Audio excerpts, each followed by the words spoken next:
Hi, my name is Logan, and last summer I was an innovation analyst at RBC.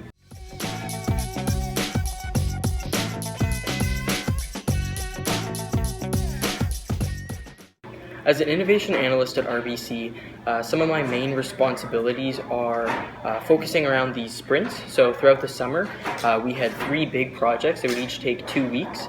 And so at first, they would bring in a stakeholder with a business problem, and then we would have to not only solve that problem and work with them to do so, but then also develop a solution that fit their needs and was able to match what they were looking for out of a solution. And so as a business and innovation analyst, my job was to really make sure that we were focusing on the right information. I was able to do some data analysis and then deliver presentations and reports that would properly set them up to not only use our implemented solution, but be able to then succeed with it.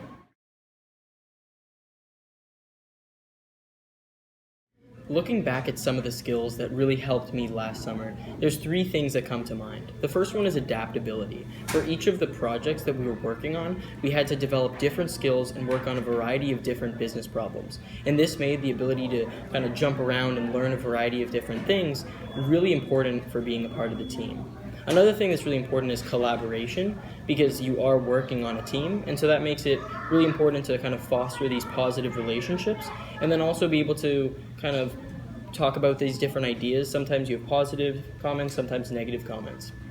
And finally, it's really about communication, and I'm not talking about just talking to people or anything like that. It's about the communication of ideas. So if you think you have a really cool idea, you have to make sure that other people can kind of understand that as well. So that's through presentations, emails, or any other medium.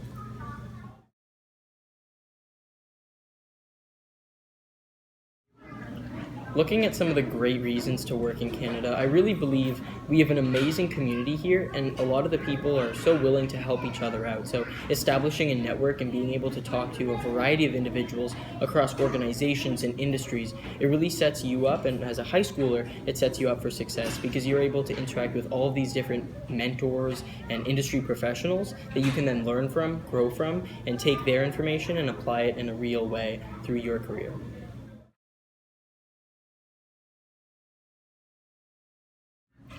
Looking at some drawbacks for Canada, I love the country. I don't have too many issues with it, but I do think that in the U.S., right, our neighbors downstairs, they do have much larger access to massive industries, and so depending on what you're interested in going into, sometimes those resources and those networks aren't as fully fleshed out as they would be if you're working in the U.S. or other larger.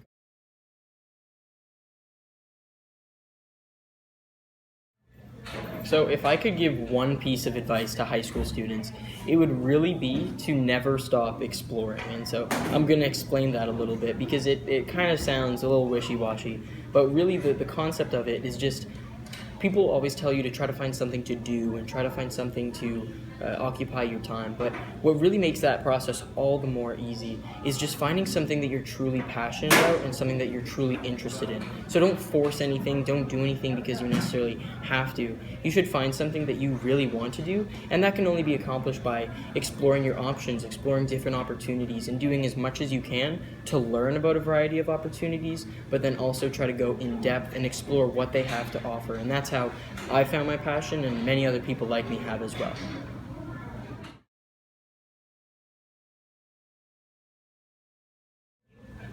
So the process to get hired at RBC for me was actually pretty interesting. I attended SHAD in my summer going into grade 11, and so with that I had access to their alumni network, and there ended up being a job posting for RBC, and I was able to reach out and I ended up having an interview, and then they requested my resume and a bunch of other information, and then from that I was able to get hired, and so I was really appreciative of the network I was able to get from the SHAD program and then be able to leverage that into a real job.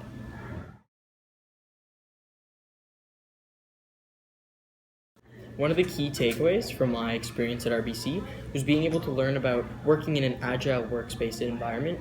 For every other project I've worked on, it's been waterfall, and so I've had to do a lot of upfront work, and then everything kind of just comes together at the end. But with the agile workspace, it's been really iterative, and through that process, I've been able to learn how to work with the 3 other developers on my team, and so from that, I can help kind of manage expectations, set up the Scrum, do the product ownership, and work through that process in that way. And so with that, I'm able to take that lesson and apply it in any other projects I work on in the future.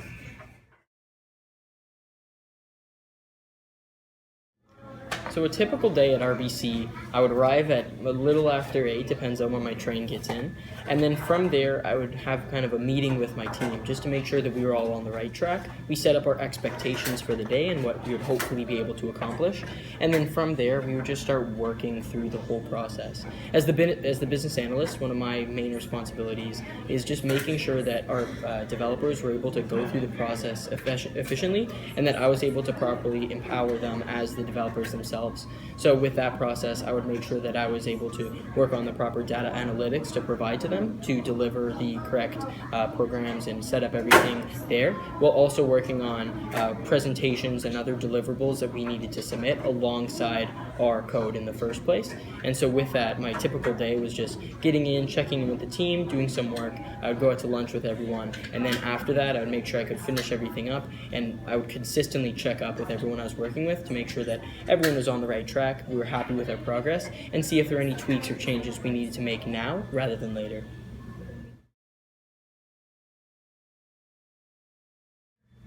Looking at some of the challenges I faced throughout the whole process, I think it was really interesting for me to be able to work with stakeholders specifically, so people we were building out the solution for, because after they presented their issue, I would have a very clear idea of what I wanted to move forward with.